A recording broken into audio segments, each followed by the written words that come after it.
भैरव जी का अवतार कैसे हुआ।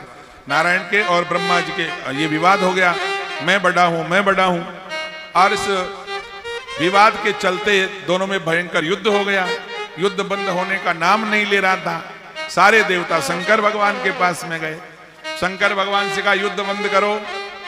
भगवान शंकर ने क्या किया, ब्रह्मा जी के नारायण की युद्ध हो रहा था, बीच में एक स्तंभ सा प्रकट हो गया। इधर नारायण इधर ब्रह्मा जी।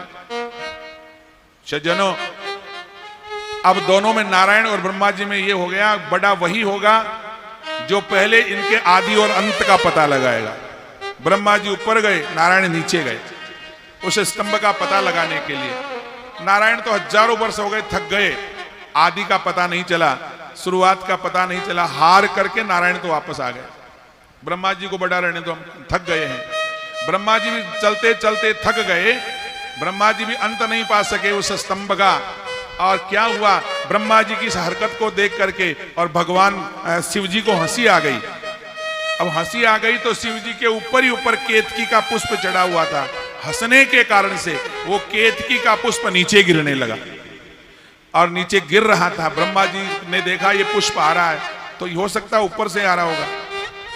केतकी के पुष्प को पकड़ लिया और पकड़ करके कहने लगे कहां से गिर रहे हो, कि ये स्तंभ जो है उसके बिल्कुल ठीक ऊपर से। कितनी दूरी पर है ऊपर, अंत कितनी दूरी पर है, कि महाराज इतने कई हजार वर्ष बीत जाएंगे, स्तंभ का कोई अंत नहीं मिलेगा। ब्रह्मा जी ने कहा एक काम करते हैं, ये केतकी का पुष्प तो मिल ही गया, हम जाकर के नारायण से कहते कि हम ऊपर जाके आए हैं, ये केतकी का पुष्प लेकर के आए हैं, ये ऊपर चढ़ा हुआ था।